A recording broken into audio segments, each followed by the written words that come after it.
Hello and good evening. आज हम Indian polity में एक सीरीज बनाने जा रहे हैं। उसके बहुत इंपॉर्टेंट टॉपिक पर हम यहाँ डिस्कशन करेंगे और इस प्रकार से हम एक एक चैप्टर को लेते हुए लगभग हम कंप्लीट पॉलिटी पढ़ रहे होंगे। कुछ सारी वीडियोस हमने पॉलिटी की अपने जो हमारा कोचिंग ऐप है उस पर भी हमने अपलोड की हैं और बहुत सारे लोगों के मैसेजेस मुझे ऐसे भी आ रहे हैं कि सर जब आप यूट्यूब पर वीडियोस डालते हैं तो हमें ये दिखाई नहीं देती हैं या हमें पता नहीं लगता है कि वीडियो आ गई है। तो हमने उनसे ये कहा कि आपने यूट्यूब चैनल को सब्सक्राइब तो किया होगा लेकिन बेल आइकन नहीं दबाया होगा, तो कृपया ध्यान रखें कि जब आप चैनल को सब्सक्राइब करें तो साइड में बेल आइकन दबाएं ताकि आपको जिस समय हम वीडियो डालें उस समय आपको एक नोटिफिकेशन आ जाए कि वीडियो आ चुकी है। तो इसे सब्सक्राइब करना और बेल आइकन दबाना ना भूलें। अब जरा हम चले इंडियन पॉलिटी में। आज जो हमने सबसे इंपॉर्टेंट टॉपिक उठाया है वो है कॉन्स्टिट्यूशनल अमेंडमेंट, यानी कि भारतीय संविधान में कितने प्रकारों से हम बदलाव कर सकते हैं। उस जो कानून की बुक है वो किताब है, क्या हम उसमें किसी भी प्रकार से चेंज कर सकते हैं, तो उसके संबंध में भारतीय संविधान में क्या लिखा गया है। यानी कि जब कॉन्स्टिट्यूशनल असेंबली के मेंबर ने इस बात पर डिस्कस किया कि भारतीय संविधान में अगर समय के साथ, समय और परिस्थितियों के साथ जब कोई बदलाव देखने को मिले तब हमें उस बुक में या उस किताब में या उस कानून में क्या कोई बदलाव कर सकते हैं।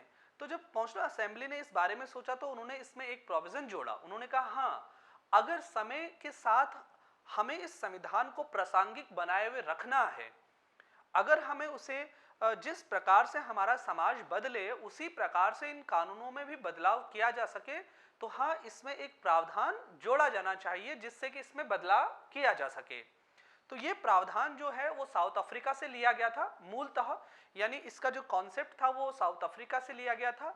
और इसके लिए प्रोसेस जो रखा गया वो किन किन बेसिस पर रखा गया, आज हम इस टॉपिक के ऊपर डिस्कस करेंगे। ठीक है, तो भारतीय संविधान में जब इस बारे में डिस्कस हुआ कि क्या भारतीय संविधान में किसी प्रकार का बदलाव किया जा सकता है, तो संविधान निर्माताओं ने कहा भाई हाँ, इसमें बदलाव किया जाना बहुत जरूरी है। और बदलाव किया जाना इसलिए जरूरी है क्योंकि समय और परिस्थितियां सदैव एक जैसी नहीं रहती हैं, और सदैव जब समय और परिस्थितियां एक जैसी नहीं होती हैं तो संविधान या कानून का भी उसी प्रकार से काम करना भी प्रासंगिक नहीं है। तो इसमें बदलाव होने चाहिए। तो भारतीय संविधान में कुछ ऐसे प्रावधान जोड़े गए जिससे इसमें बदलाव किया जा सकता है। आज इसी टॉपिक पर हम डिस्कस जो कर रहे हैं, तो जरा देखें, भारतीय संविधान में 3 प्रकार से बदलाव किया जा सकता है। कितने प्रकार से बदलाव किया जा सकता है? 3। यानी कि इंडियन कॉन्स्टिट्यूशन में जो बदलाव रखने के तरीके रखे गए हैं वो न तो अमेरिका की तरह बहुत कठिन रखे गए हैं और न इंग्लैंड की तरह बहुत इजी रखे गए हैं। अब आप सोचिए कि अमेरिका में जो संविधान है वो सबसे पहले बना हुआ लिखा हुआ संविधान है, लेकिन उसमें केवल अभी तक 26 से 27 ही संविधान संशोधन हुए हैं। लेकिन भारत में आप देख सकते हैं कॉन्स्टिट्यूशन अमेंडमेंट सेंचुरी पार कर चुका है, 100 पार कर चुका है। इसका मतलब है हम इसमें संशोधन कर सकते हैं बहुत इजी। और इंग्लैंड में तो संविधान ही नहीं है, तो बदलाव एक बार उन्होंने कहा संविधान में बदलाव हो गया, उसकी घोषणा करी और बदलाव हो गया। यानी बहुत इजी टाइप से होता है इंग्लैंड में, बहुत कठिन प्रकार का होता है अमेरिका में। भारत में दोनों का मिला जुला स्वरूप रखा गया है, इसलिए भारत में ना अमेरिका जितना कठिन है ना इंग्लैंड जितना आसान है। तो इसलिए इसे क्या बोला जाता है? इट इज अ फ्लेक्सिबल वे। यह एक क्या है? लचीलापन है। इसीलिए हमारे संविधान को कहा जाता है कि हमारे संविधान क्या है, ना बहुत कठोर है और ना बहुत सरल है। यानी इसमें क्या रखा गया है?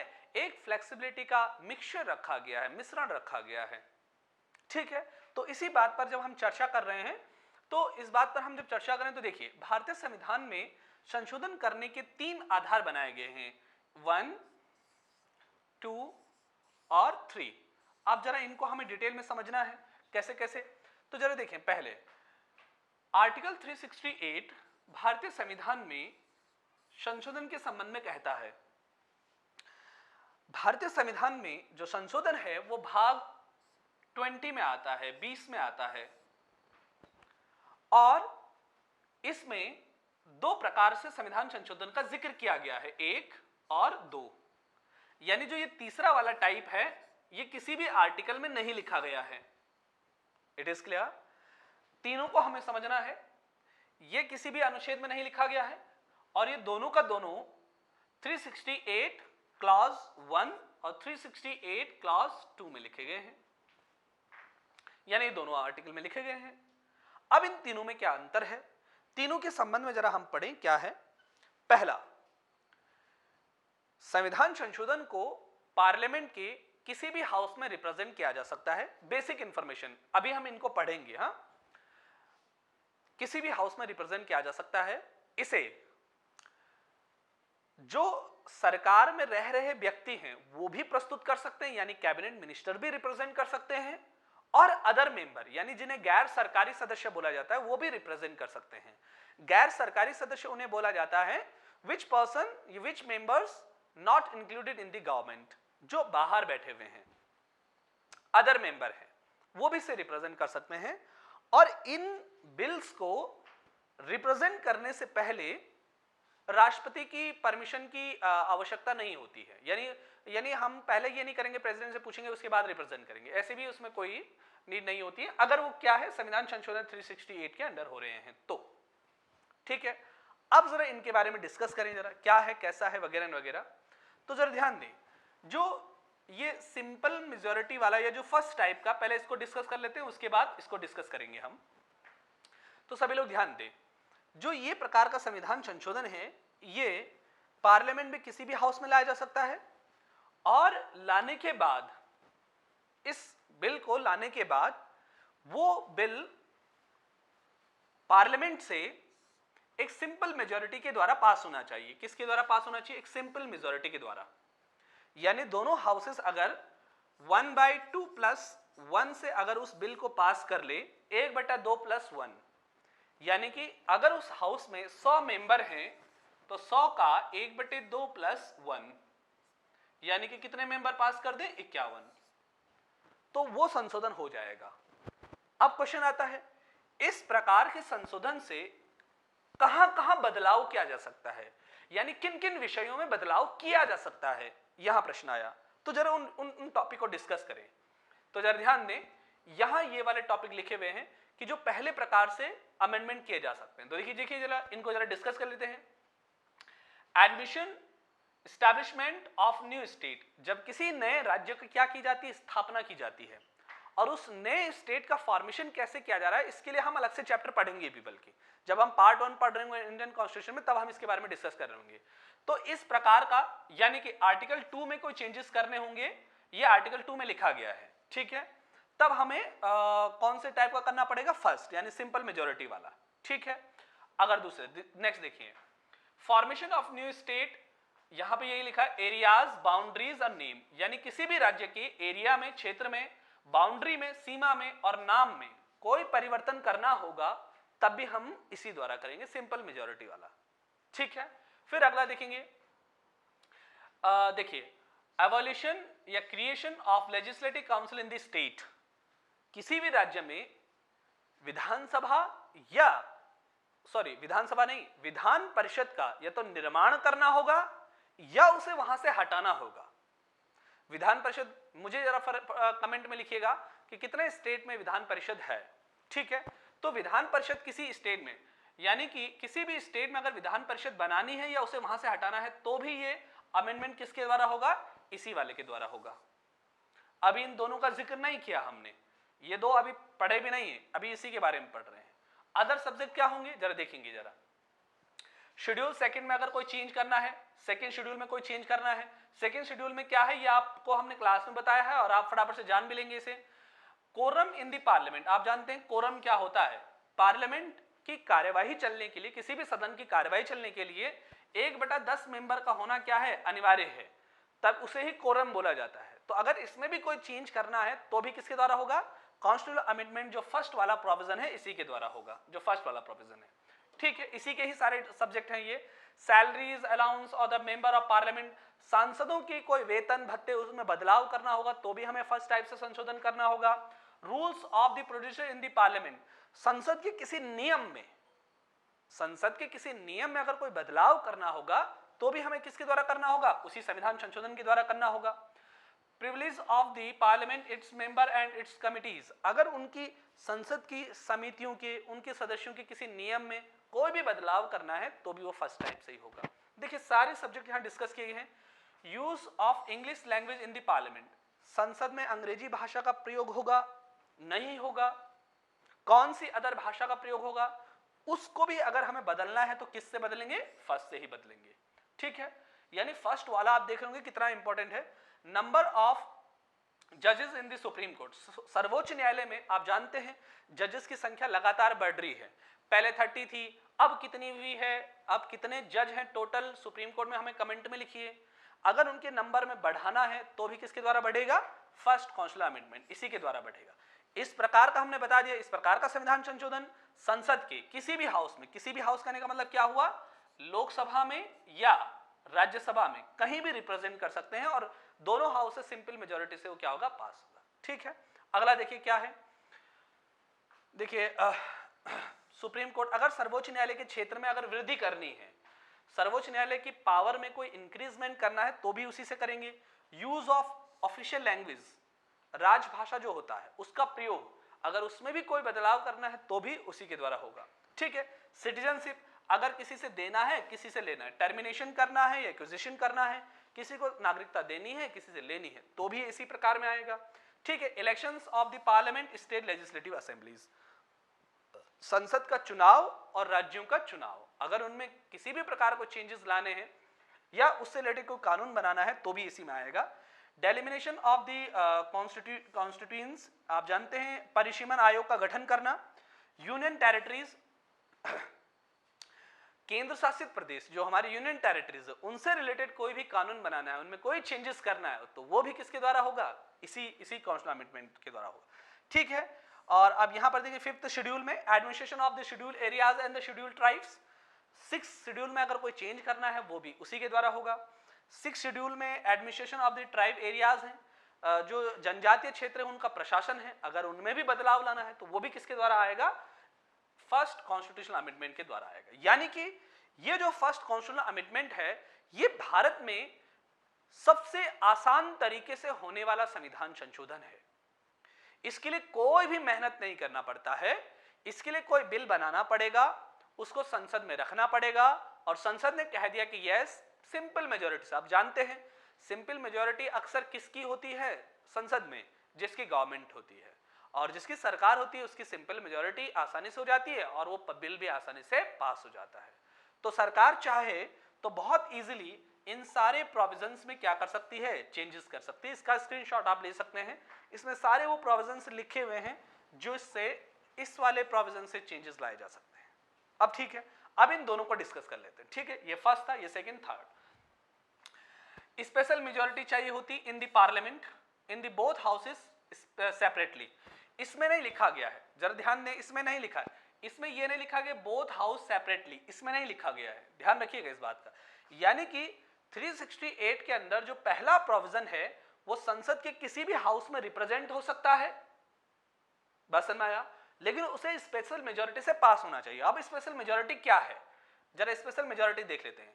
तो स्पेशल मेजॉरिटी क्या है, हम डिस्कस कर रहे हैं 368 क्लॉज 1। ठीक है, तो क्या क्या डिस्कस कर रहे हैं हम लोग, जो पहला वाला संविधान संशोधन है वो हम डिस्कस कर रहे हैं।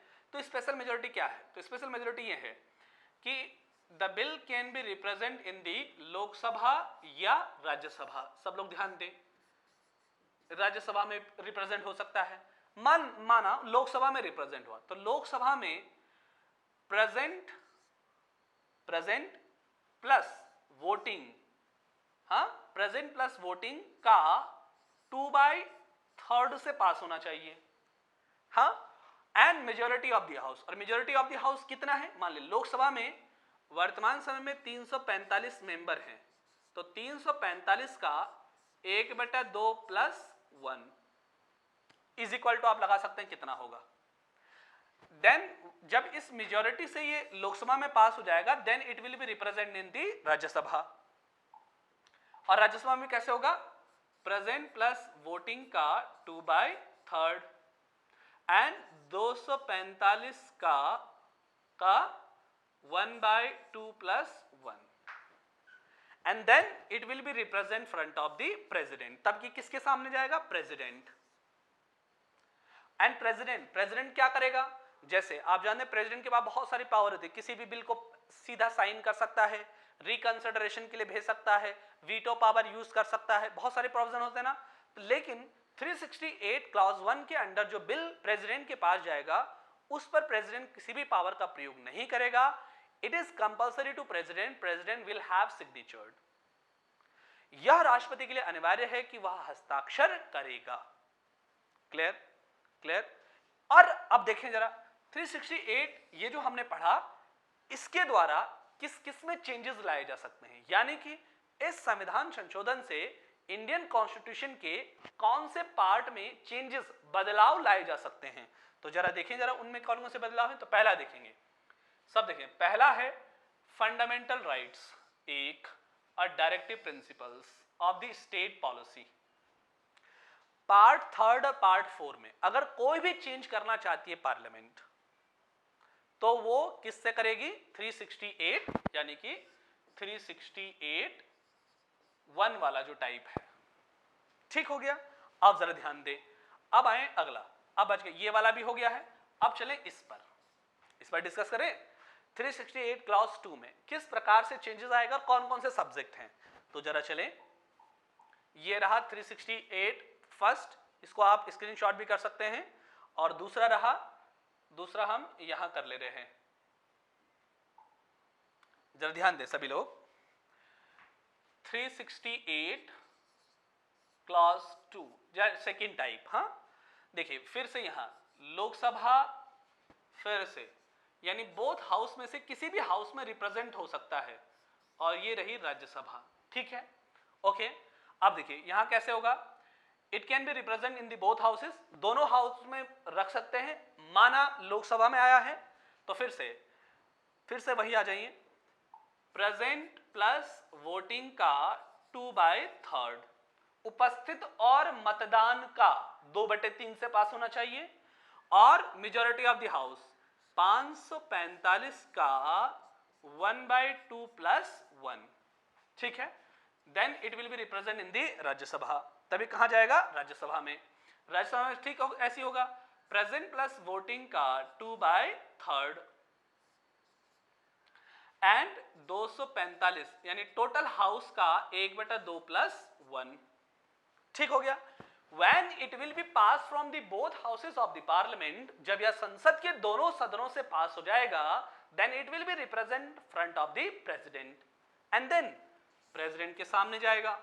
ये गया प्रेसिडेंट के सामने, और प्रेसिडेंट क्या करेगा? क्या किसी पावर का यूज कर सकता है? प्रेसिडेंट क्या मना कर सकता है साइन करने से? प्रेसिडेंट क्या रिकंसिडरेशन के लिए भेज सकता है पार्लियामेंट को? प्रेसिडेंट क्या वीटो पावर यूज कर सकता है? कोई पावर यूज नहीं करेगा। प्रेसिडेंट विल हैव सिग्नेचर, राष्ट्रपति हस्ताक्षर करेगा। तो प्रेसिडेंट क्या करेगा? साइन। अब आगे देखो, यहां एक नई चीज और है, जब प्रेसिडेंट साइन कर देगा, when president will have signature, after that ये भेजा जाएगा, कहां भेजा जाएगा? भारत के 28 राज्यों के पास। कितने राज्यों के पास? 28 स्टेट्स के पास। 28 राज्यों के पास भेजा जाएगा, और 28 राज्यों के पास जब भेजा जाएगा तो 28 राज्यों का 1/, यानी सॉरी, ये इसको मिटा देते हैं यहां पे, 28 स्टेट का 1/2 + 1 इज इक्वल टू 15। अगर 15 राज्यों ने पास कर दिया है, देखिए 28 स्टेट ये राज्य हैं, भारत के 28 राज्यों की मेजॉरिटी से पास, यानी 15 राज्यों ने पास कर दिया ना, तो तब चाहे 16, 17, 18 राज्यों ने ये कहा हम पास नहीं करें, कोई फर्क नहीं पड़ेगा। अगर 15 राज्यों ने कह दिया कि yes this bill is passed, तब अदर राज्यों से कोई फर्क नहीं पड़ेगा और अमेंडमेंट हो जाएगा। बात समझ में आया? यानी कि ये सबसे हार्ड प्रोसेस है। याद है, अगर मैं फिर से आपको ले चलूं वहीं, तो अगर इस वाले ध्यान दें, ये सबसे इजी है ना?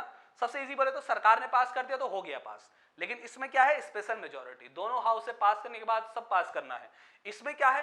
दोनों हाउस से पास होने के बाद प्रेसिडेंट के बाद ये कहां जाएगा? स्टेट में जाएगा। सबसे कठिन प्रोसेस, सबसे फ्लेक्सिबल है, सबसे रिजिड है, कठिन है। बात समझ में आया? दो सारे प्रोविजन ध्यान में आ रहा है ना? अब इस वाले से जो ये सबसे कठिन प्रोसेस है, इससे कहां-कहां चेंजेस लाए जा सकते हैं? तो इससे कहां-कहां चेंजेस लाए जा सकते हैं, जरा ध्यान दें। इससे कहां-कहां चेंजेस लाए जा सकते हैं? तो पहले देखें, election of the president it's minor, यानी राष्ट्रपति के चुनाव में अगर कोई भी चेंजेस लाना है तो 368 जो सेकंड टाइप है उससे चेंज होगा। प्रेसिडेंट के इलेक्शन का प्रोसेस कैसे होगा उसको हम आगे की सीरीज में डिस्कस करेंगे। दूसरा, अगर फेडरल स्ट्रक्चर में कोई चेंज लाना हुआ, याद करो जरा, जब जीएसटी बिल आया था, है ना, जीएसटी विधेयक आया था, तो जीएसटी को राज्यों से भी पास करवाया गया था। याद होगा आप लोगों को, काफी सारे राज्यों ने आपत्ति जताई थी और 15 राज्य लगभग पास ही नहीं कर पा रहे थे इसे, तो जीएसटी लटकता रहा सेंटर से, जबकि पास हो गया था। क्यों? क्योंकि जीएसटी से ना जो स्टेट की इनडायरेक्ट टैक्स लेने की जो पावर थी ना वो कम हो जानी थी, एक तरह से खत्म हो जानी थी। इसका मतलब वो ऐसे चीज पर इंपैक्ट कर रहा था जिससे सेंटर स्टेट पावर यानी फेडरल सिस्टम पर इंपैक्ट हो रहा था। तो जो जो चीज ऐसी होगी जो स्टेट की पावर को भी क्या करेगा, टच करेगा, वहां हमें 368 क्लॉज 2 से चेंज करना होगा। यानी उन चेंजेस के लिए हमको किससे भी पूछना पड़ेगा, स्टेट से भी पूछना पड़ेगा, राज्यों से भी पूछना पड़ेगा। ठीक है, तो इलेक्शन फेडरल स्ट्रक्चर में तो चेंज करना होगा, तब तो करना ही पड़ेगा। दूसरा, इलेक्शन ऑफ प्रेसिडेंट करना होगा। Extent of the executive power, अगर हमें कार्यपालिका एग्जीक्यूटिव होती है ना, सेंटर में ना एग्जीक्यूटिव होती, उसकी पावर में अगर देखिए यूनियन एंड स्टेट, केंद्र में और राज्यों में अगर हमें एग्जीक्यूटिव पावर को बढ़ाना होगा तब भी हमें इसी के द्वारा चेंजेस करना पड़ेगा। It is very important. Supreme court और हाई कोर्ट में अगर किसी भी प्रकार का चेंज करना होगा, सुप्रीम कोर्ट और हाई कोर्ट में किसी भी प्रकार का चेंज करना होगा तो भी किससे होगा, 368 क्लॉज 2। याद रखेंगे। Distribution of legislative power between the union state, केंद्र और राज्य के बीच में चाहे वो शक्तियां बढ़ानी हो या शक्तियां घटानी हो, किसी भी प्रकार का चेंजेस लाना पड़ेगा तो भी हम किससे करेंगे, इसी वाले पार्ट से करेंगे, यानी 368। ये जो सारी की सारी हैं 368 टू टाइप, सेकेंड टाइप का है ना। ठीक है, 7 शेड्यूल यानी इसी यूनियन और स्टेट की पावर में कोई भी चेंज या 7 शेड्यूल में कोई भी चेंज करना है तो भी हम 368 क्लॉज 2 से करेंगे।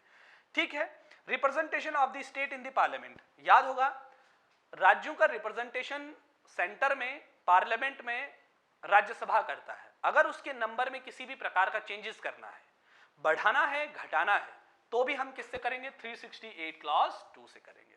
ठीक है, power of parliament of the aimed constitution is the producer, अगर किसी भी पार्लियामेंट के किसी भी पावर में कोई बदलाव करना है, कोई चेंज करना है, उसके स्ट्रक्चर में कोई बदलाव करना है तो भी हम किससे करेंगे, 368 क्लॉज 2 से।